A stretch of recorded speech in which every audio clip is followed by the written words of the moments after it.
This is enough. Ladies and gentlemen, welcome to the WODcast podcast. This is a very strange episode. We are trying to be COVID safe. I don't know how safe we are with this monster across from me. I wouldn't let him come in my house. I made him go around, climb over the deck. I've been in your house twice since the past 2 months. Shh. Don't tell my wife. She's inside. This is the WODcast podcast, and our guest today is none other than Biceps Win Races. Look how beefy that thing is right there. Hunter, Pasty, Hall & Oates, McIntyre. You look like John Hall from Hall & Oates. I hope that's a compliment. I don't know. I shouldn't talk with this ratty. I don't know what's going on. It's just I can't get a haircut. What's wrong with having a great hairdo? Can you talk into the microphone? People stop me in the streets and just beg to spend time with me. They stop and they're like, "Sir, I just want you to know that my entire day has been changed for the better since I've seen you." I agree. That's how I feel right now. I brought you all kinds of things today because this is an important show. I brought you some glasses from Gooder. Which we all appreciate. Yeah, they make great sunglasses. Great for running, riding. I posted something on the page, and one of my high school friends who runs like a marathon every week was like, "Oh my God, those are my favorite running glasses." The pair I got you, they're COVID friendly. I bought these as kind of a joke for you. The ones I wear, I love. But these I bought as kind of a joke. I had them on. My daughter told me I look like, she said, I look like a man that steals kids. Well, I play with a BB gun all the time. My friends and I have BB gun fights, so those are perfect. Oh, you're going to wear these for... Are those battle tested? I don't know. I got shot in the eye? I don't know. You're going to have to... I also got you a beer since we are running the beer mile on Saturday. I thought, no, don't drink it. We're going to chug it. We're going to chug it and see who wins. You gave me like a cup that couldn't even like satisfy an ant. Well, speaking of ants, I also brought you a bee. There's a dead yellow jacket that I thought you might eat. Will you eat that? Rock, paper, scissors, shoot. No, I don't eat bugs. I don't do it. Listen, I'm down to eat anything. I don't see the upside. How about you give me something else? I just don't eat things, especially things that I'm allergic to. Pull a turd off a butt. Pull a turd out of... You know, I'm going to tell you a story. I'm glad that, like, my child's locked in the house and can't hear this, but we were just talking about a friend of mine. I won't say his name, and he's kind of distanced himself from all of us.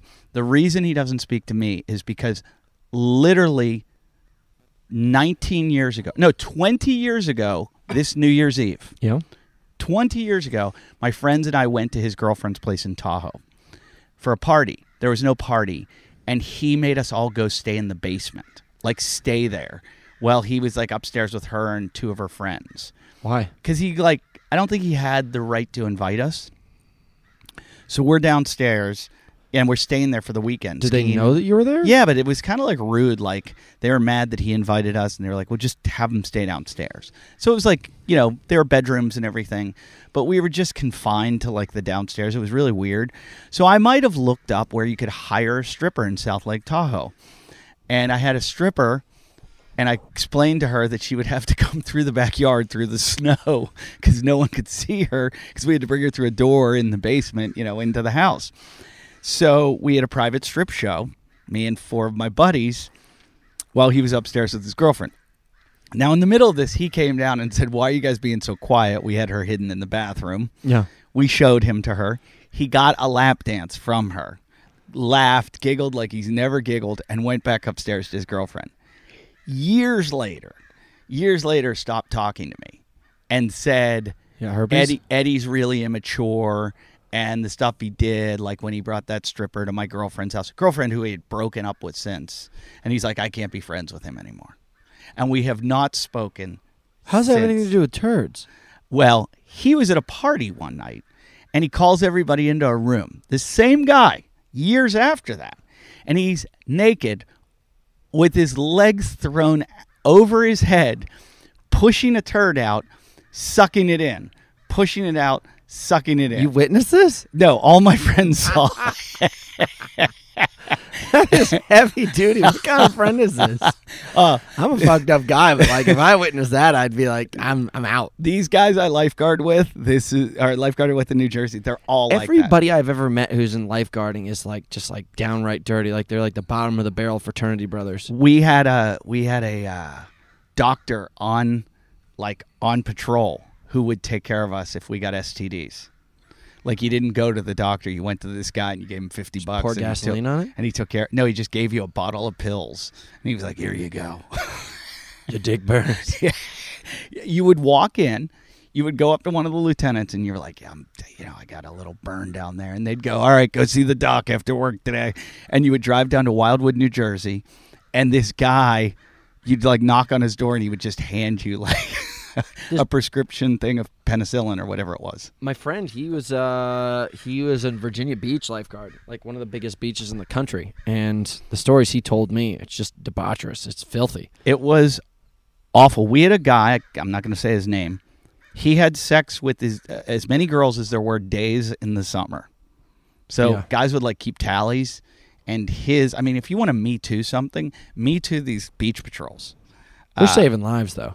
Yeah, saving lives and stealing wives. Yeah, that's basically what was happening. And there was a lot of that too. There was a bar on the island that was. You talking about Jersey? Yeah, yeah. You know, they barrier islands. It doesn't look like an island. It just looks like you go over a bridge to get to the island. But is Jersey legit? There's very nice parts of New Jersey. Really, really nice. And then there's cheesiest places you've ever been in your whole life. My friend Campson is planning on moving to like one of these like inlets in New Jersey, like just middle of nowhere, like Barnegat Inlet or something. I don't know. Yeah, it's I guess it's okay, but it's not near anybody. It's great in the summer. I don't know why he's doing it. Because he's 15 minutes away from a town, and he's on like, it's like us. I'm isolated up here, but I'm 15 minutes away from something. Yeah. Anyway, insane stories. I'm ready to quit California, by the way. All right, let's not get into that. I'm just telling you the truth. I'm making my last stand right here, right now. If it gets any worse, I'm out. Okay, good. No one cares. But we care about your beer mile time. What do you think you're going to run it in? 5:40. Really? Yeah. I already keep on doing all these testers. I'm not going to drink like all 4 beers, but I'll basically do like a very, very hard. You mean in testing you don't drink all 4 beers, but in the race day you're going to? Yeah, of course. What I've been doing is I've been doing these super hard workouts, like 5 by 2 minutes max effort on the treadmill, and then I just rest a couple minutes and I unlock both of my beers, and then I just go. I just chug a beer. Each of them have been under 6 seconds. I can show you a video right now, and I just chug, get on at a 5-minute flat pace, run for 15 seconds. Once my feet hit, run for a minute and 15 seconds. And then I jump off, do another beer, run a minute, 15 seconds. Big question. Do you think I'm going to break 10 minutes? Sure. I don't. Really? It took me... Do you want to know the technique? 10:55 Because we're not competing against each other. We're not competing against each other. Tell me the technique. So I just talked to this guy. I guess I'll get his information real quick. His name is... Let's see. His name's Chris Robertson, and he holds... the American beer mile record. He has the beer mile 2-mile world record, and he's a 2-time world champ in the beer mile. And I talked to him. I called him this morning. I was like, listen, I want to just break this. If I lose, I got to give away some money. If I win, I get something out of it. He's like, honestly, you need to be holding your 1-mile race pace. For me, is probably going to be 70 seconds or less. It's like 69 seconds would be my 1-mile pace right now. He said bump it up 2 to 3 seconds, and you should be able to hold on, run into each lap, chug really quickly. You have to, he said, just start drinking every single day. Fill up a beer bottle with water and just practice drinking that. We have one more day. We have 2 days till this event. It's not that big of a deal. Yeah. By the way, we have to do it in Orange County. Why? We're both going to be in Orange County.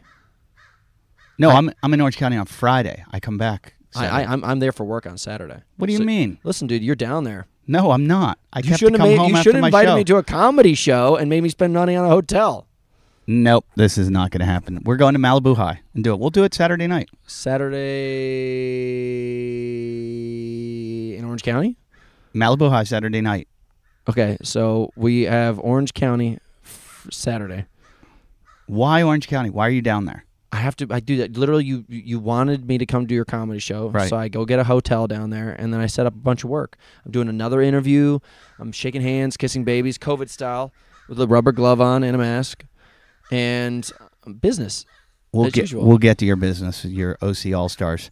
But let's finish the beer mile. You got to do it at Malibu High. Why don't we just do a... Well, how you got a hotel room for Friday night, not for Saturday night. I'll make a poll right now.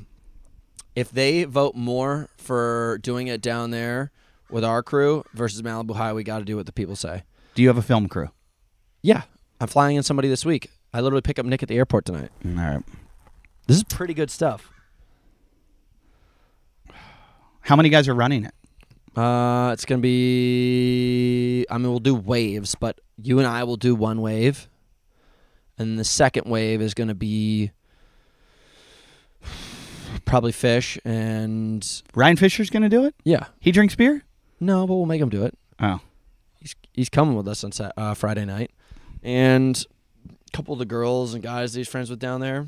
You got a pretty hot and heavy crew. Yeah, I always find people all say they'll do this, then when it comes time, they chicken out. A lot of people chicken out of this. I don't feel like the beer mile is really that intimidating of a thing. I've been doing it for years. It's weird. People that don't like to drink, which is mostly CrossFitters, like it's they not don't even drink. drinking. Like it's the just the drinking's process hard. of it's consuming. Yeah, it's not even drinking. The consuming's hard. I don't consider. It's not a good feeling to your stomach. Yeah, I don't consider a food eating contest eating. I consider it consuming. Like there's this 6 pancake challenge up in Big Bear. That's not a meal. That's just like a war. Did you do it?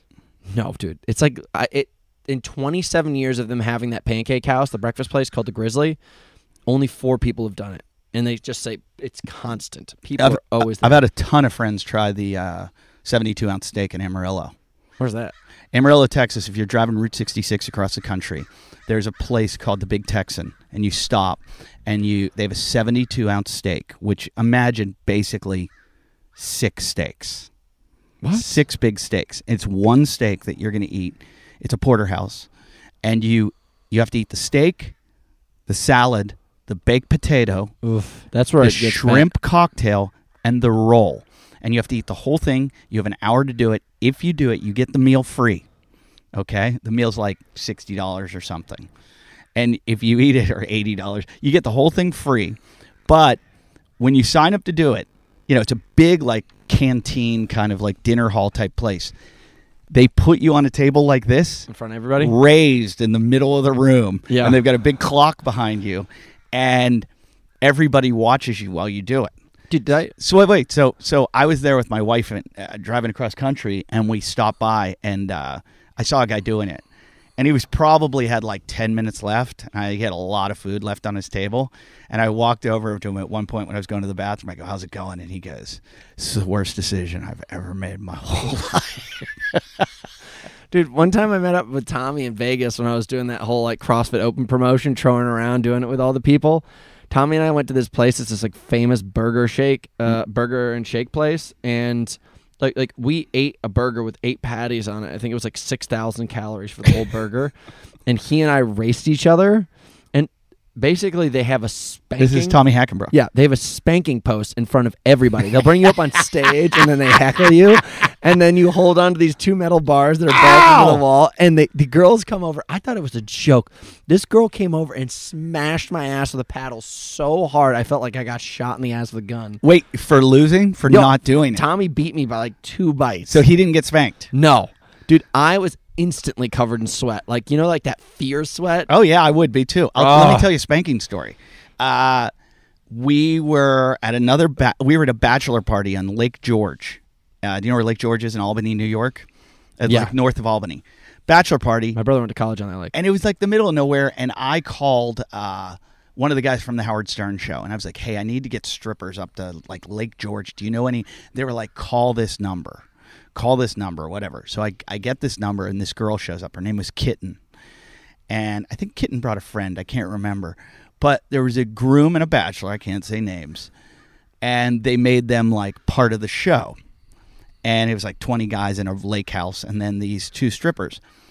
The girls got back all their anger at their bad uncle on my 2 friends. Just beating them? They beat them so badly that at one point I was like, "Hey, this has to stop. Like, you girls are out of control, and you're hurting them. Like this is not funny anymore." They pulled down their pants and were whipping them. And I remember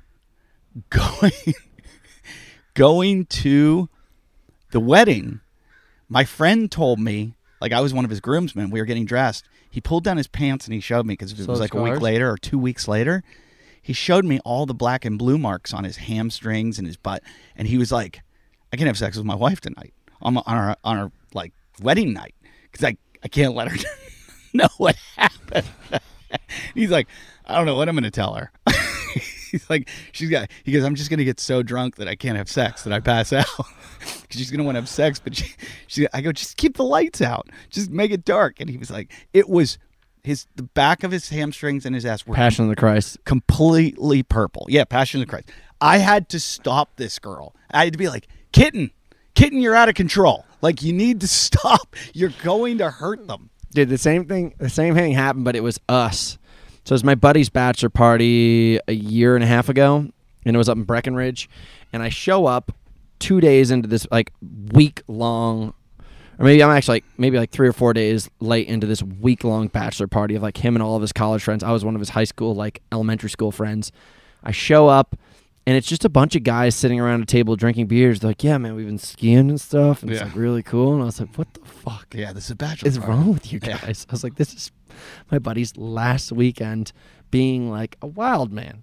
And my friend was never a wild man to begin with, but like I was like, I'm going to pull it out of him this weekend. So I just call up these 2 strippers from Denver, and they drive all the way up. We had to pay $600 just to get them there, and then there's bonuses on top. Literally, they covered my buddy in lotion, and they're like, all right, boys, like, stick money onto him, like, because, like, the dollar bills stick to the lotion. And, like, a couple of my friends are like, I just took this wad of money. I was like as hard as I can. And it's just its skin, like, immediately, like, raised up and went purple and red, and everybody just started, like, the biggest beating. Do you know that the whole idea of bachelor parties and strippers, and that will be gone within 10 years, even 5 years. Why? Because of everybody. The Me Too. Yeah, this is the way things are. Nope, the way things are going. That will be, at least in mainstream culture, it'll still go on with like factions of, red states and stuff like that. And there's, like, I always say when people are like, the Me Too and women need to be treated like this, I'm like, go spend one day on Lake Havasu and see the way women act at like Lake Havasu and tell me that like this is all men's fault. Thongs and push-up bras. Like if you see the craziness like like these crazy women, that it's not like there is, look, I blame men most of the time, but for the most part there is a side of women, like I do a bit on stage about this, about how once women get control, as the patriarchy changes and women, they're going to be just as bad. And my theory is, I've been to strip clubs. Men have to be behaved because bouncers will break your neck or beat you or whatever happens, whatever it is. There's some kind of semblance of order. Whereas if you go to like a Chippendale show, I used to have a buddy that was one of those dancers. The women are psychotic. They will rip a guy's pants down and start performing oral sex on him in a club, right there. Can you imagine if a man did that to a woman at a strip club? Belly club to death. You'd be beaten, thrown in a dumpster for dead, or in jail. Meanwhile, women are just like, and the guy's like, yeah, go ahead. I don't know, man. I feel like you can't shut down that industry. Prostitution's legal in Nevada. Yeah. So I think more states are going to legalize prostitution with time. I feel like more of that behavior is going to become open-minded. Things are becoming more open-minded. I don't think that a bachelor party is a bad thing. A lot of feminists will say that prostitution should be legal and that they're firmly behind it, which I am. I think it's a good thing. It would take away like the 90% of like physical crime. Yeah, school shooters. And all that stuff. Yeah. Remember what happened up in Santa Barbara? That kid who got all twisted because girls and sororities wouldn't sleep with him. They always have a manifesto. Every single time one of these guys does it, they write somewhere, and it always involves anger at women. Yeah. Always. Yeah. He's like, you don't love me. Yeah. But it's sexual repression. Look what priests do because they're sexually repressed. Weirdos. Psychos. All right, let's chug our beer right now and see how much faster you can chug than me, because you did beat me the other day. I'll destroy you, you mean? I'm an old man now. I used to go. I used to be good. I was never great. I was like a... It was always kind of like the honor system in our household to beat our brother Baxter. I was always like a... I couldn't open... Can you open your throat? I don't know. Well, like Corey that was on the episode last week, it's the world record holder. he just pours it down. Like there's no he just opens his throat and the whole. So as fast as a beer bottle. How do you do that? I think a beer can pour out in 5 seconds. We'll test it with water. I think 5 seconds a beer can pour out. He can do it in like 6. Okay. Down his throat. So let's see. Ready? Wait. Cheers. Good luck Saturday. Thanks.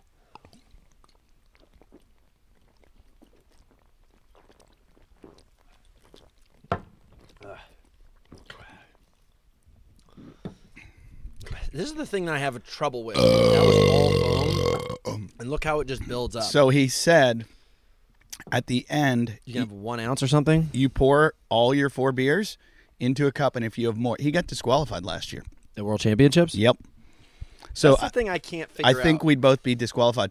He said there's a cheating technique that these guys do. See, I already feel it from 1. I can't do it. I'm not doing this on Saturday. I'm out. The thing that I can't figure out is literally you could watch the video like I've been studying and watching my film. It's pure foam. Like I'm just hanging it and nothing's dropping back into my throat, and then all of a sudden it settles, and you're probably gonna get. That's probably about 1.5 ounces, maybe. Yeah, that's. I mean, I'm down to finish it. I'm not hearing your mic right now. Let me see if you're coming. Hello, beer. Yeah, you're good. Okay, now, can you eat the bee for me? Just show everybody how you'll eat anything. I don't really get it. It's a dead bee. He just ate a dead bee. What, have you ever looked into if it's dangerous to do that? I feel like it'd be like very labeled if most of the things that children play with. Like I've eaten bees when I was younger for sure. You were that kid, weren't you? I wasn't like that kid. It was just like, who didn't eat weird shit? I didn't. You had a fucked up childhood then.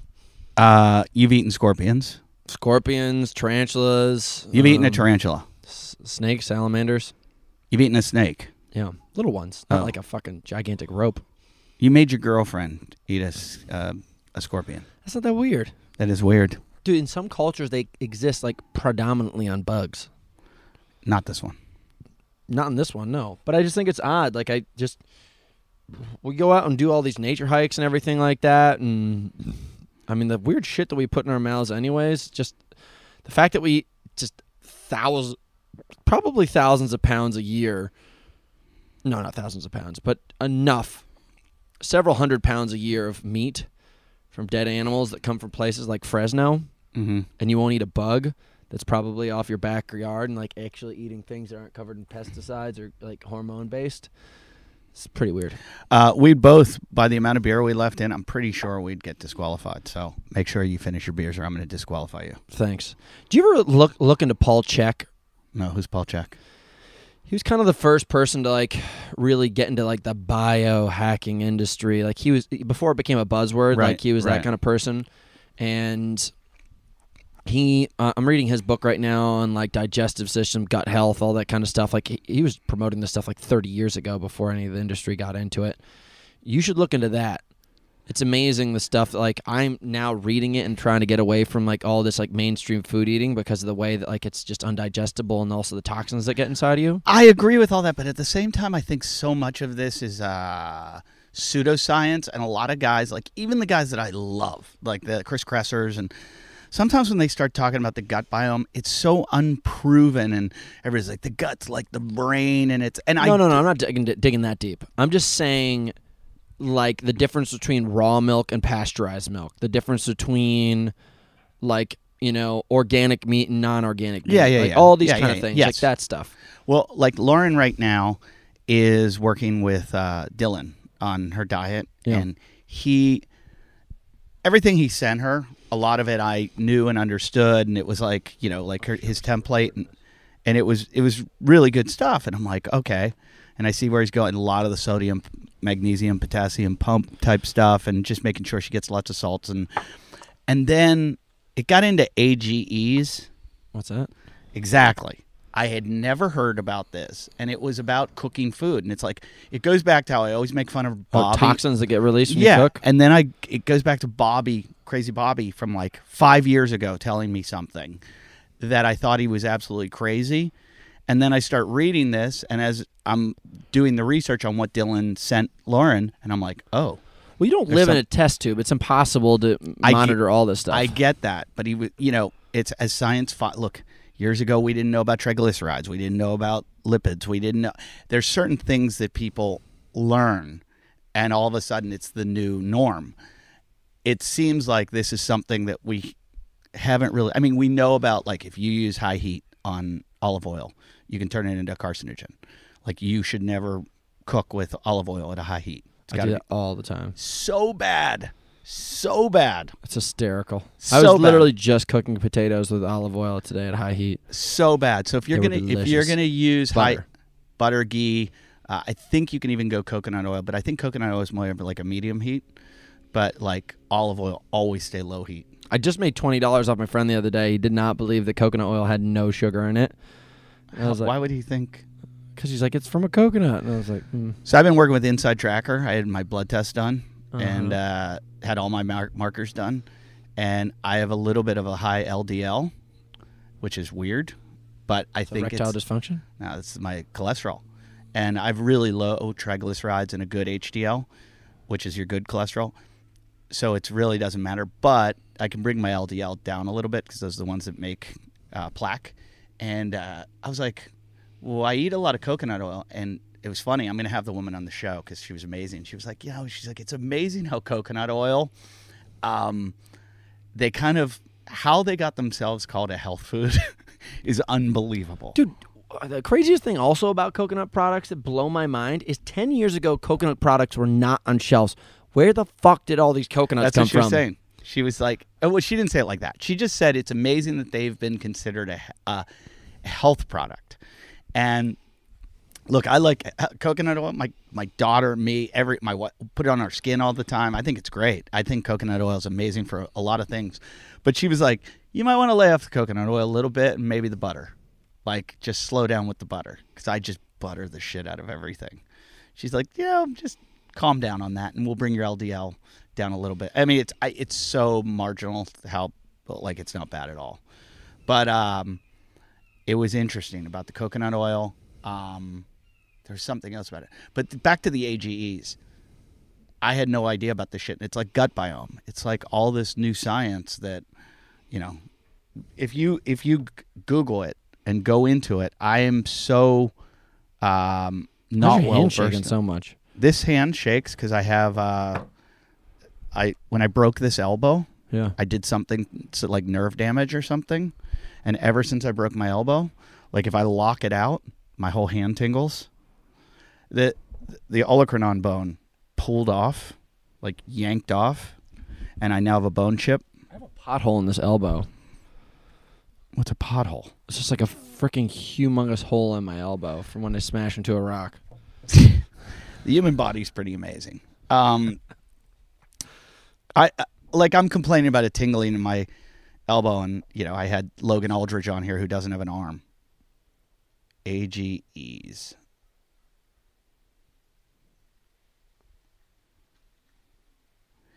Is this it? Advanced glycation end products? Somebody listening to the show that knows this shit. Oh, yeah, here's what it is. I will read what it is, and then we'll get on to advanced glycation end products and foods and their practical guide to their reduction. It's like are known to contribute to increased oxidant stress and inflammation, which are linked to the recent epidemics of diabetes and cardiovascular disease.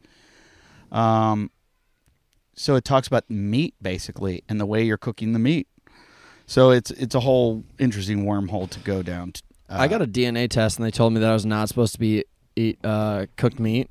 You know what's funny? Our mutual friend Cullen told me that, and he said he was there for it, and he said you were heartbroken. I literally got up. I was like, fuck you and your whole life. I walked out of the room.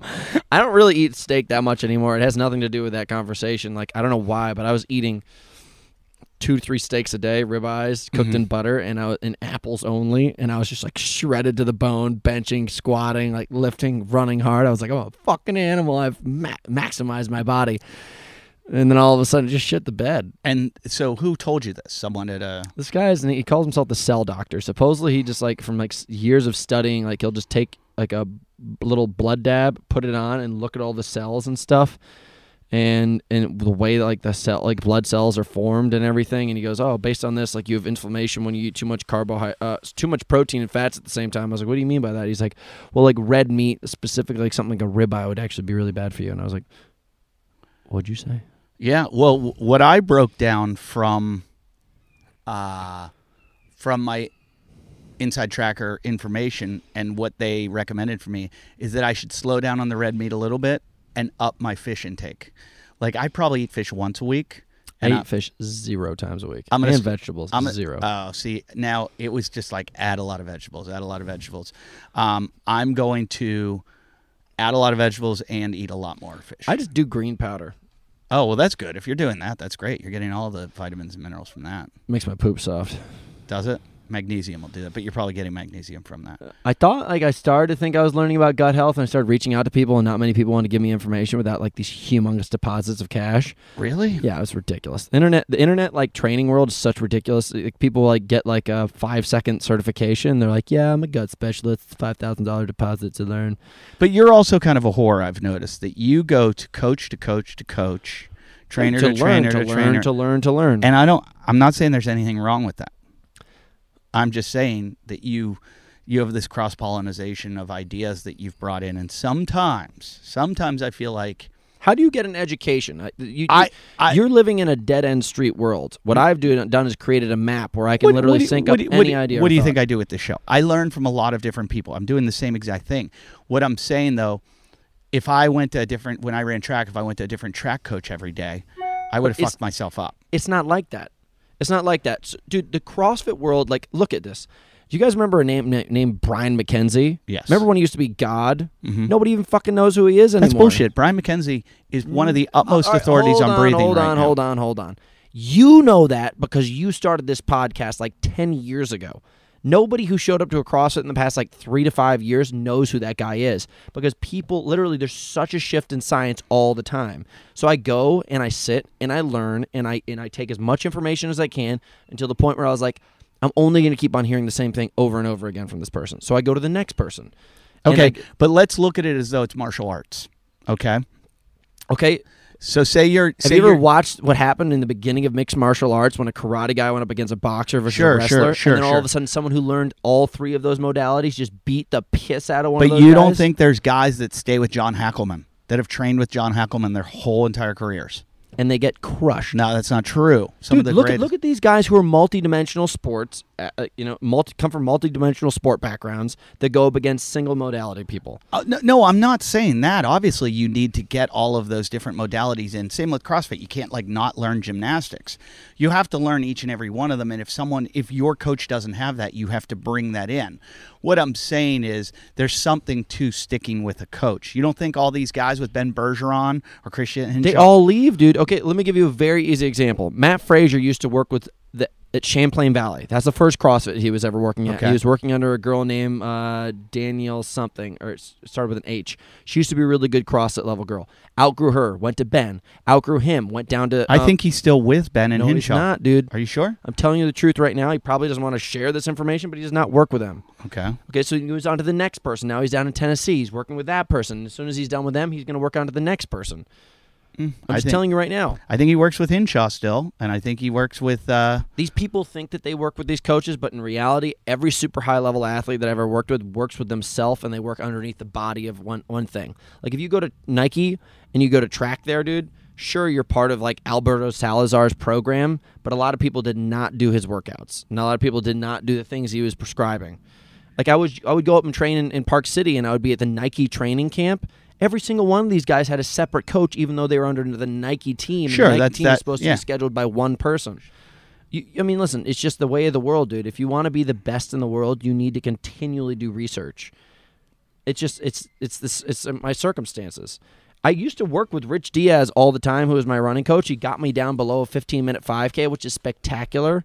But eventually I was like, I can't stay with this guy, or I'm just going to pigeon myself into one position. So I go to the next person. I work with Mike Tremello. Then I get done with that person. Then I go work with Bobby Maximus. Then I get done with that person. Then I go work with. And if I don't agree with her methods, I'm out. I also think CrossFit, to be honest, like it's a bunch of personal trainers that have like 2 or 3 certifications that consider themselves to be master trainers. And I used to think that too, but I'm seeing some really highly educated guys that have evolved into amazing coaches. I'll give you an example. James Fitzgerald. As soon as he realized that his modalities was not going to be absorbed well through CrossFit because of the way that they were spreading information, he left and started his own business.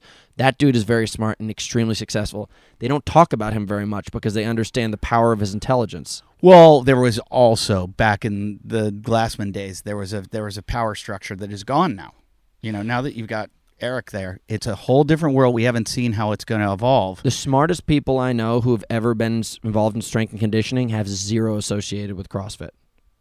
You have Mark Ripito, started working with them, left. You had Charles Poliquin before he died, wouldn't even touch them. You have people who are, I'm sure, like the guy who what's his name, the guy from Nike? Ryan Flaherty. Wants zero association with them. People who are smart and understand the true mechanics and way of the body for sports performance do not want to get associated with CrossFit. It's funny you say that. You say that, and then these guys, I talk to them, you'll talk to them, and they'll go, well, of course I do it. And I'm like, what do you mean? They're like, well, I do it, a couple days a week, like Ryan Flaherty does it. Yeah, but it's because it's easy to use the word CrossFit when you talk about cross-training. Right. It's so easy. Because, what about if I told you I do, I do interval weight training. You'll be like, what the fuck's that? And I'll be like, I do CrossFit. You're like, oh, okay. You know what interval weight training is? Are you just saying this because you collapsed during the handstand walk? No, dude. I would train the sport over and over and over again. And I went to Power Monkey Camp. They taught me a ton of really cool stuff. So let's change the subject. CrossFit Games starts tomorrow. Did you see the workouts? Yeah, I was really upset. Why? You think you'd be good at those? No, I was upset because I was like, you guys had this long to design workouts for CrossFit, and this is the boring shit you came up with? You know why it's boring? They're all doing them at a home gym. Yeah, but what was really smart is Rogue Fitness is the sponsor. What they could have done ahead of time, sent them insanely sick equipment. That's 60 people they would have had to send stuff to. It's a multi-billion-dollar business. I know, it's just too much. What do you mean it's too much? Look, it's a sport. Look, all that matters is that all they care about is the final 5, all competing in aromas. And that is going to be a flop. It's not. It's what actually. What are you talking about? Here's why. Let me explain to you why it will work. Because... And as much as I know the games athletes hate this because they all want a spot there and they want to be featured. Because of the amount of exposure. Right. But in sports, we can name 2 boxers. We can name 1 racehorse. You can only name a couple people, and that's all you want to see. The Kentucky horses run every day, all day, and you can name 5 horses at the end of the year. There's 5 guys and 5 girls that are going to matter at the end of the day. Look at Brooke Ence. Brooke Ence was a good CrossFitter, not a great CrossFitter, and she became a superstar off of one event. She won the clean ladder 5 years ago. Yeah, that's great. It's like... I know, but I'm just saying there's superheroes amongst this diverse Corey population. Belmore does the beer mile faster than anyone, but he's not even the fastest miler, even close in the world. Not even close, and people, he's a superhero within himself. Right. If I could have ran the business, and I feel bummed, and I talk to a lot of the athletes who are competing right now, they would have been better off. They would have been better off just holding off a year. I think your thing just died. Yeah, well, okay, we are back.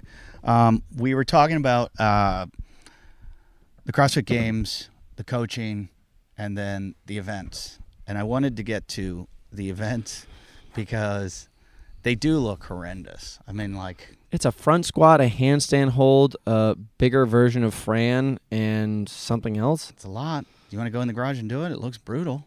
What do you mean? These guys do that all day long. I know. It just looks brutal. I wouldn't want to do it. If you were the top level of people who are just doing weightlifting circuits with gymnastics, I feel like they could have done a little bit more of a real... But it'll be good because they got to go as fast as they can go in this.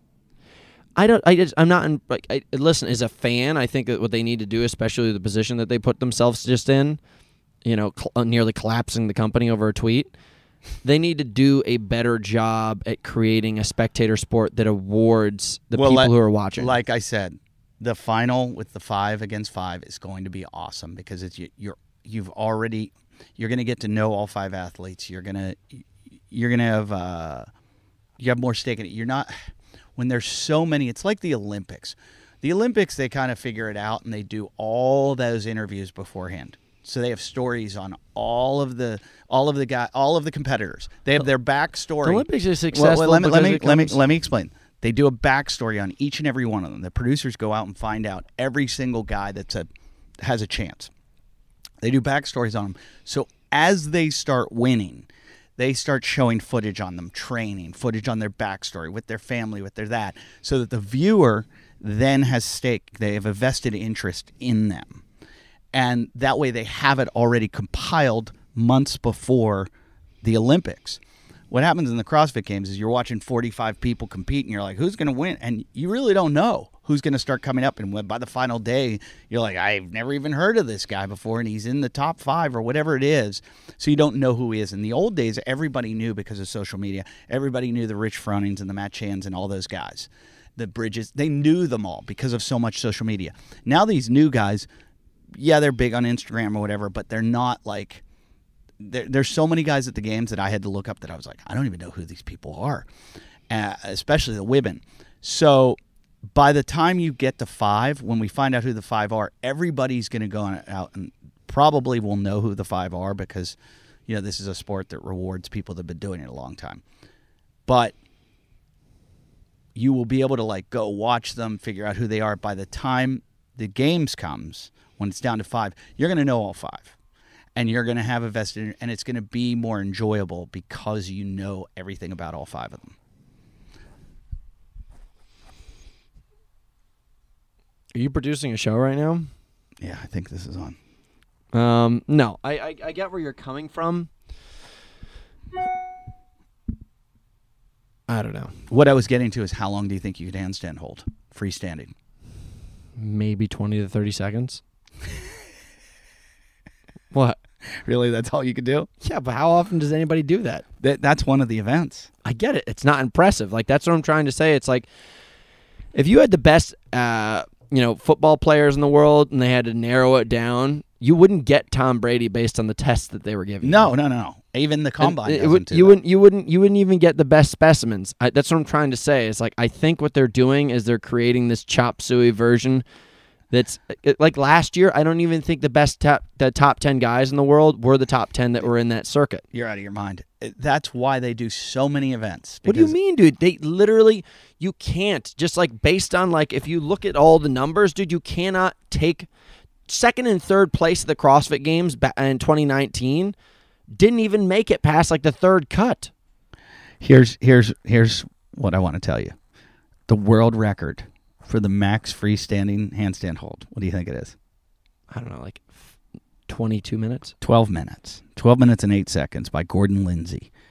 Is it a 5-pound Asian man? I don't know, but some guy did it on a skateboard for 1 minute and 27 seconds while riding down the street. Yeah. Have you ever tried to ride a unicycle? If you don't do it, then it's hard. If you do it, it's nothing. I know, but here's what I'm getting to. It's also one of those things, like a slack line. You can be really good at a slack line, but you can, I can walk that slack line back and forth now. But every once in a while I stand up on it and I fall right off, the first step. And then I get back up and I do the whole thing. There are going to be so many people, I think, they're going to get up to do their handstand hold and just have a fluke and just fall down right away. Yeah, but dude, somebody like Chandler, I don't know if he's good at holding on top of his hand or not, but Chandler is literally a monster truck engine. He is so strong and so powerful. And then all of a sudden you're just going to take that out because he can't balance on his hands for a sec, specifically on his hands for a bit. You're losing one of the best athletes in the entire world because of a very fringe, ridiculous, useless event. I understand the capacity of doing something hard into walking on your hands because it just shows your ability and coordination and all this stuff to a pre-exhausted movement and then to moving in a direction and trying to accomplish something makes a little bit more sense. But I don't know, a couple years ago when they started doing the obstacles and walking over stairs on your hands, and now it's you're walking over stairs and poles now. Oh, you crazy, man. It's you're taking beasts and you're just kind of taking the the opportunity out of it. I think they did that to try to make it more entertaining. I didn't think that was that cool. I did. I like anything more obstacle-oriented. I don't like obstacle racing like what you do. Yeah, thanks. No, I don't. I don't like... I also think surfing's kind of boring, but you've like sunk your entire life into chunks of water Don't get me wrong. over top of you. Your Tough Mudder X, where you do like a mile, Yeah. I love it. Yeah. I think it's great. The long ones, to me, they're just long runs. So is Ironman. No, Ironman's a whole different thing. Let's stay on topic. Your long runs are really long runs with then an obstacle in between. So it's like how much of it is running and how much of it is obstacle. I argue the same thing. Okay, It's not even good. a sport. Right. So when you did Broken Skull Ranch, Yeah. to me that is a pure test of fitness. That was great. When you do Tough Mudder X, great test of fitness. Great test. The Spartan and Tough Mudder, too much running.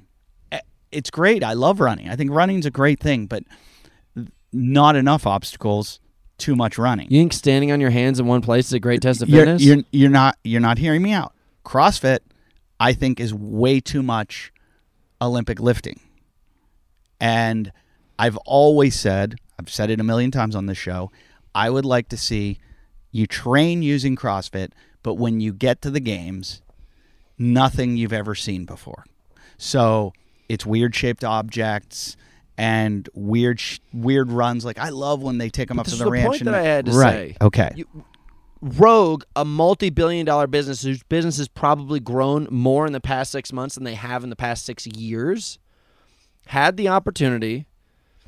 There you are. They had the opportunity to send these 60 athletes incredible objects with the money that they have definitely in their bank accounts and a sponsorship which they already have to abide by. They should have sent really incredible equipment that would have landed today and said, guys, you have the next week to do these workouts with these insanely hard objects. But because what I think is, like, say you work as a mover and your job's a mover and they're like, all right, get in that house, today we got to move all this shit out. The way you're carrying stuff, sure, they have technique and stuff that those guys use to strap refrigerators or whatever they do and carry them out on cargo, whatever carts they are. But there's a lot of stuff like getting it between this door and going down this weird staircase. The guys have to put their bodies in awkward positions that aren't proper. You're not using proper technique. You're putting your body in a compromised position.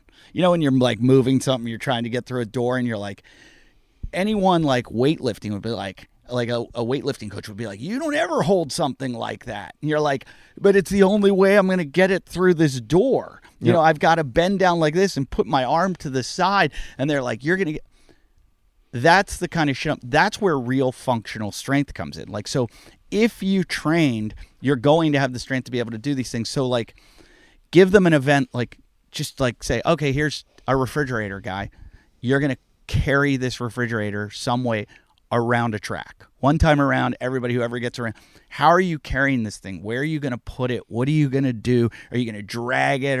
Where are you going to grip your hands onto it? Like, to me, that's real functional strength. When you're practicing and doing a snatch, it's technique. It's so much technique. Where are you going with this? That it's boring. It is not the true test of fitness. That the CrossFit Games, so what they try to do is so broad modal domains. They try to do so many different things to bring it back to this is the fittest guy because he was able to do all of these things. When it can be simplified with, let's just put them in weird situations. They're not climbing a rope. They're climbing it. Rogue had an opportunity. But what I was telling you is it's too hard to organize, and they can do that with the Final Five. They can do that at the ranch. How is that hard to organize, dude? They had they knew this for the past probably 4 to 5 months. Dude, they just went through an ownership change. They were not prepared for this. Dave Castro didn't know if he was going to still be with CrossFit. I'm just saying, the best way to keep your job is to do your job. And he did. I give him a lot of props. I used to criticize the guy a lot. I'm not saying he did a bad job. I'm just saying the best way to keep your job is to do your job. Well, they could have set this thing up knowing that it was on the way coming. I think I think with COVID, with everything else, I'm not going to be an armchair general. I think they've done a good job, And I think the final day or final event with the 5 guys is going to be awesome. 5 guys and girls. I would like to see Frazier, Chandler, Hepner,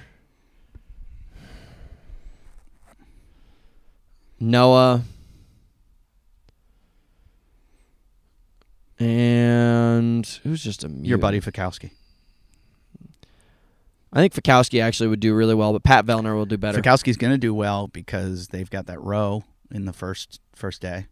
Yeah, but that front squat he'll probably get smashed on. I'd put Vellner in there instead. I think those will probably be the guys' names. I think you've got Vellner. You really think Chandler? Chandler's so strong, dude. He'll probably front squat like 445 to 465. Wow. Are you serious? He can row in 1,000 meters. He rows so much, he'll probably row 3 minute or under. I think if he's smart. That thruster pull-up thing, he's so fast and powerful. He's going to crush that. And the handstand thing is the only thing I'm really worried about. So you can't count out Noah. I said Noah's going to do so well because he's just he's a microscopic athlete. So the squat's going to be good for him. The thruster pull-up workout's going to be good for him. He's probably going to be good on like balancing on his hands. I think one of the things, though, that you got to take into effect is look at their open scores because this is like doing the open. No, I looked at it the other day. But my point is they're not competing against each other. There's not a crowd. There's not they're at home. They're in their own space. They're in their own world. So that's why Hepner's going to kill. They're going to compete against each other. By the way. Yeah, but how they do in the open is going to be, I think, indicative of how they do in this. And some of those guys did not do well in the open. They did well, like they got in through one of the sanctionals. That's why Vellner's going to be in there. Noah's going to be in there. Hepner's going to be in there. Chandler's going to be in there. You know, Froning did really well in the open this year. No, I don't pay attention. Yeah, Froning was high up there. I think he was like 15th or something at the Open, which is just hilarious to me that he's like a games competitor and still could be like top, like he's not out of it. Like he's still one of the best there is. He'll probably come back. But if Frazier retires, he'll just swoop back in the next year. No, I don't think that's what it is with him. I think there's probably many other reasons. But so your event, you're doing an event starting when? November 2nd, baby. November 2nd, like the day before the election. Yep. You have to get in that before the civil insurrection starts. Yep. Once the sign-ups are all there, there's nothing they can do about it. I've already got their money. Okay. No, I'm just kidding. So your event is very similar to the CrossFit Games. No, not at all. Like we're specifically promoting that we're not a CrossFit event. 2 of our events are pure running. And we made How many events are there? 5? 4. 4. 4. I mean, like we use the structure that the Open uses, meaning like it's a virtual event, but like everybody's doing that. What's it called? It's called OCR Stars. Just like Dancing with the Stars, we're trying to find the stars of the world. Okay, so OCR Stars because there's no competitions for obstacle course no racing, marathons, right? no OCR events, no CrossFit events, no triathlons. There's nothing. No Spartans, no Tough Mudders. Nothing. One event called Savage Race. I'm giving them a shout out. They're just started opening up things again, but the likelihood that you're going to be able to get to them and be able to be within the capacity of the size that they're allowing, it's challenging. So your event is an online event. It's similar to doing an obstacle course race? No, we're just trying to determine who would be good at yes. Based on the tests that I'm giving, we're just trying to find who would be the fittest and most capable OCR athlete in the world. Like, obviously, in obstacle course racing, you have to run a significant amount. And there's events that we do that's all the way from the mile all the way to 24 hours. We're not going to test a 24-hour run, obviously. They're in our events, like the 3K World Championships, like you're touching 30-plus obstacles within less than 2 miles. Mm-hmm. You're just sprinting, and there's so much grip strength and pull power. So, like, I just tested one of the workouts yesterday, and it took us 5 minutes and 17 seconds, and that's what we call the gripper chipper. And that's a very, very grip-intensive, extremely hard workout that's like, obviously, if you're super fit and you have tons of grip strength, it pays. And if you screw up, you're going to be pushing. It's a 12-minute time cap. You probably won't make it because the more you screw up, the more you're going to be penalized. Are there cutoffs? Yes. Oh, there are. Yep. So 12-minute time cap. So if you miss, no, but what I'm saying is everybody going to get ranked like the Open? Yeah. Okay, so there'll be a complete like ranking system. It's all through Competition Corner, which is just like the Open. Okay. Yep. Oh, is that how the Open does it? Well, they have their own version of it. Okay. They have their tech, but Competition Corner is like a worldwide use. Like Wadapalooza uses them. You and sign then up. You're using Strava too, aren't you, for the Yep. runs? So say somebody does what's one of the runs, like a 5K? Easy example would be a 2-mile time trial. You have a 2-mile time trial. It's an example. I'm not telling the workouts yet. Oh, okay. What if someone did their 2-mile time trial downhill? No, so there's metrics to it. Like you can't Strava. Like you've used Strava before. Yeah. I'll go in. Our judges, Mike Tremello is the head judge. He'll go in. He'll click your link. Let's say you're one of the top 20 scores in the world in your age group. He'll click your link. He sees it's like your 2-mile time trial. You ran it in 10 minutes. Like that's a spectacular time. All of a sudden he sees you've gone down 200 feet. It means you ran downhill. So it's got to be either zero gain or positive gain on runs. Okay. And your watch also has to show cadence. If we can't see that you've been running like, anywhere between like 60 and 120 beats per minute, we're not going to count it. If you're not validated or verified in any way ever existing and you have one of the best scores in the world, we just can't help you out. If you've never existed in the internet and you've now shown one of the best scores in our fitness, like in our workouts, and you don't have any video or anything like that, we can't count you. Because how much money are you guys paying out? The first tier of prizes is $5,000, $3,000, $2,000, $1,500 for the top 5 scores, and every event win is a $1,000 bonus. So how many events are there? There's 4. 4 events. Can you give us an example of an event, even though, like, you don't give us the event, but, like, an example of what an event would be? Because the people listening are usually CrossFitters, and I think this is still good for CrossFitters. Yeah. There's just the difference of this in CrossFit, I would say, is there's a little more of a running element. So we're not testing these extreme versions of fitness where it's like CrossFit has such a broad spectrum. They're like going to make you build all the way up to a 275-pound snatch. Like that's so limited to a certain amount of people being able to do it. All of our movements can be done by everybody in the world, basically, unless you are like paralyzed. Like we're making it available to everybody. The equipment that we're using is only 250-pound dumbbells or 35-pound dumbbells for men and women, and a 24 by 20 by 30-inch box, which is the typical competition box, and a pull-up bar. That's it. Okay. And you have to have a lane that shows that you're covering distance, just like you do in the Open for handstand walks. Right. Very simple. They also have to have I believe it's a 300-meter running distance for them in these CrossFit Games. They've got 300, so that means they're going to run a 600. Yeah, we're not doing that. So our runs are completely isolated from our workouts. There's no running in our workouts. Oh, really? Yep. I just wanted to make sure that you can show me that you have the capacity to run and you have the capacity to do extreme high-level conditioning workouts. Well, it's kind of like biathlon then, because you're going, or not biathlon, biathlon would be a decathlon. mixture. I mean decathlon, where you're like, here's this event where it's pure running. Here's this event where it's pure throwing. Here's this event where it's pure this. Yes. So it'd be my goal to find truly like the most conditioned athlete on the planet, and not based on your strength. It's not strength and conditioning or skill and conditioning. It's just conditioning. And like, I'm going to make you think about what I could get you to do with a 50-pound dumbbell. We're not going to do things like snatches and clean and jerks. Like I'm going to have people do lunges or box step overs into pull-ups. We're not going to do kipping though, so obviously I'm going to tell everybody like our pull-ups are different. So think of pull-ups. Why are you not going to do kipping? Because it's not something we would do in our sport, and I don't think it defines a level of fitness. I think it just defines a level of conditioning in that movement. Mm-hmm. So it's effective for CrossFit, but it's not effective for what I find. Like you're never going to go to a gym and find, well, not never. You won't often go to a gym and find like a Olympic skier, like a cross-country skier doing kipping pull-ups to generate fitness for his soon-to-be skiing event.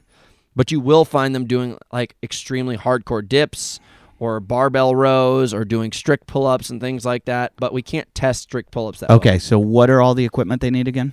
250-pound dumbbells for men, 35 for women, 24 by 20 by 30-inch box, and a pull-up bar. And That's it. That's it. And then the lane, how much do they need in distance? I'm not telling that yet. But it's not going to be like 100 feet. But understand that it's going to be like just like you have to have 5-foot sections in the CrossFit Open. You have to have 5-foot sections. Okay. So pretty much anyone can do this at their home gym. Oh. Very easily. Okay. But what we've done also is we've created partner gyms around the world. Like, right now we're 25 Probably by the end of the day, we'll be above 35. And like you can go onto our website, you can click race info, and then it goes to map, and it shows you this global map, and you can go everywhere. Okay, with my level of fitness, could I do this? Very easily. Okay, so pretty much you're saying everyone can do it. You could not fail this, Eddie. Literally, like, we should mute this. So mute this for 2 seconds. I can't. Well, then pause it. Okay, I'm going to say it, and then literally you'll just be like, oh, now I understand. No, I can't. Okay, so then just don't record this, and then it's recording. I can't stop the recording. Jeez, because I was going to explain a workout, and then you and I can continue to have this conversation, and you'd be like, "Oh, I fully understand." Oh, all right. Well, I'm going to do it then because it sounds interesting. Yes. All right. Whoa. Recording paused. Recording paused. Recording paused. Record. Me. Fa. Okay, so we just he just explained to me why he's being arrested for being a pedophile. Whatever. I'll crush it in jail. No, anyway, I understand now the workouts. I want to tell you something. Yeah. That's my nightmare because basically what you told me is you're going to have to work hard to do well. Yep. And there's no gaming. It's like you got to really give your all. Well, it's just like racing.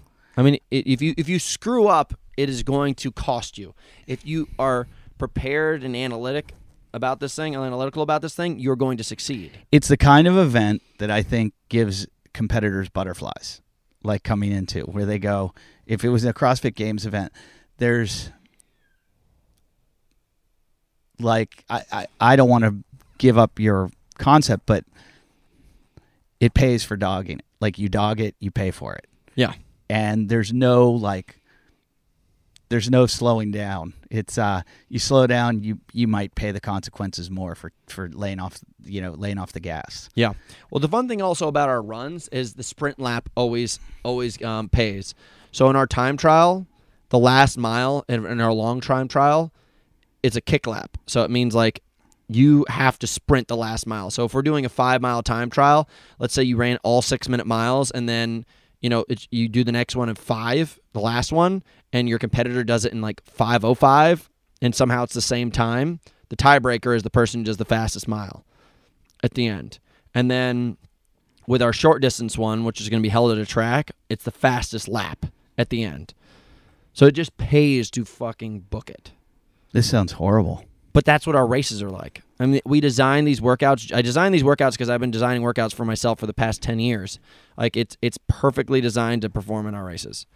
And like the whole idea is like everything's been canceled. The Open's been canceled again. Our events have been canceled. Give me an example of a CrossFitter that would do well at this. I mean, Hepner would absolutely murder one of those workouts. Yeah. Just because, and same with Noah. Noah's got that body type. The two of those guys have such good body types. But how would they do in the runs? Well, they'd suffer. I would say that Hepner would do better because he's a better runner. Mm-hmm. Like a girl, Christy Aramo, would probably come in and she'd be top 5 in the world in this thing. Yeah. Because she'll probably be top 5, top 10 in both the gym workouts. What's the date on the games? I think it's end of October. We'll definitely get some good CrossFit Games athletes. Yeah. Like we just brought on Pure Spectrum as title sponsor, and they're allowing their athletes to make one of their competition appearances our event for the year. Oh, that's great. So it's just like we're trying to draw athletes in, and I keep on telling all the people who are starting to sponsor us, I was like, guys, just make a pro team so you don't have to like force all these posts. Just like people are organically going to post about it. If your athletes are competing in it anyways, it's not like they're just going to work out and never talk about it. So it allows all this traffic to be generated. Where do people sign up? Go to OCRstars.com. OCRstars, STARS.com. Yep. And you go to my Instagram. It's everywhere. We're doing very well, but at this point, it's like my goal is 10,000 athletes. I will not be happy until I hit 10,000 athletes because at that point, we give away $140,000. Oh, so the more money you get, the more money you're paying out. Yes. Oh, so that's we created tiers. Like I have to hit 0 to 7,000 athletes. I only give away $31,000 because like the amount of expenses in this business, like I put in $30,000 my own money. I put in $30,000 my brother's money. He was like, Hunter, I already had offers from multiple people like we'll give you money, and I was like, honestly, my brother wants to do this, so I'm just gonna let him get in the project. So got to pay back those 2 chunks, and then the expenses of the business, which is like all my employees. Like we have a team of 6 people working on this right now, which is crazy. Like I never And then thought. what about all the work afterwards? Like once everybody compiles their video and sends it in, do you have to watch everyone's video or just the ones? Like one of our expenses is we hired Mike Tremella from Precision CrossFit as a full-time judge. He works literally from November 2nd until November 28th on the clock.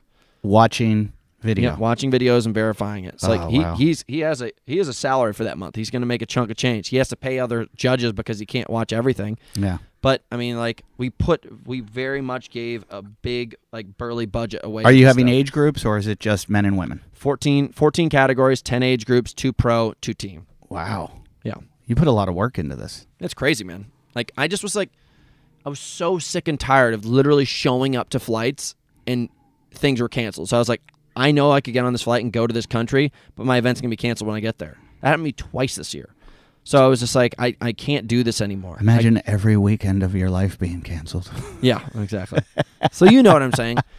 Every comedy club booker goes, hey, we're going to need to move your date. I'm like, okay. And then they're like, we're going to need to move your date again. I'm like, okay. And they're like, we're going to need to, I go, let's just not have a date. We'll put one in the books when this is all over. Yeah. But like you, I think I'm going to start. I just found a venue out in Thousand Oaks that is an outdoor venue in like a bowl, like a mini Hollywood bowl, and they can seat 100 people. And I might start doing like COVID comedy club comedy shows there where like everybody's spaced out and can watch the show and just start doing a regular weekly show and bringing in comedians. And because there's nowhere to go see comedy in California. Dude, make your own series. Yeah. That's what I'm doing. Like honestly, if I got an enormous amount of people, I'd make money off of this thing. But to be honest, dude, we're giving away so much money. I literally have to hit a massive amount to get like real success out of this. But I'm basically doing this because I'm not going to lose a whole year of my life. Are you competing in it? Yes. I'm going to dominate everybody. But I won't take money. What if you win? Are you going to give yourself the No. win? I'll just roll it down to the next person. Okay. Some person like wrote on my page like, this is so unfair. You're training for your own events. It's like, dude, you have a terrible attitude. Do not sign up for my event. It is true. You do know the events. Yeah, but what am I supposed to do? I have to test them. I have to like literally. I'm arranging everything. I think you do them, but you don't put yourself on the board. Why? It just drives competitiveness. Like I want people to work hard. I want people to compete. I'm trying to set standards. Literally, I'm training. That's like Shaq against the world or whatever it was. I'm training like it's 70%, maybe even less the amount of time that I usually do. I usually wake up in the morning, train for 2 hours, eat, sleep, wake up, like take a nap, train again for 2 hours, eat, sleep. You know, that's all I do. Now I'm here on a podcast. As soon as this is done, I have another work call. As soon as that's done, I brought my notepad down in case I had ideas so I could write down the ideas so I don't forget them. Like I'm constantly working. You really do love the color purple, don't you? I love it. Such a nice. All right. I think we've talked long enough. That one beer's kicking in. I never drink. Yeah. No, I'm just joking. Good show. Thanks for coming. It was the greatest. This was the best show we've ever done. You think so? No. The best show we ever did is the one that never made it to air. When we were just yelling at each other. When we were up top? Yeah, we were at your place in the bus, and then I had forgot to press record. Were we drinking? No, we were sitting in your driveway at your house doing the show, and about 37 minutes into the show, I looked down and had never pressed record. So I was like, well, it's been fun talking to you. And I just like left. That was pretty bad. Typical. Yeah. I'm doing a show tomorrow night. If anybody wants to come down, I'm going to post this today. If you want to come down to Huntington, I believe it's a free show, and there's a super secret guest that I'm not allowed to talk about, who, just trust me, he's one of the greatest comedians alive. So if you want to come see that show, it's at Huntington Beach. And also, what else is going on? Beer Mile, Saturday at Malibu High. You said Orange County, correct? Malibu High. Where's your hotel room? Friday night you're staying in Orange County. No. Friday night after the show. Oh, Newport. Yeah, Newport. Yeah. And then Saturday night, where's your hotel room? I haven't decided. That's in Malibu. No.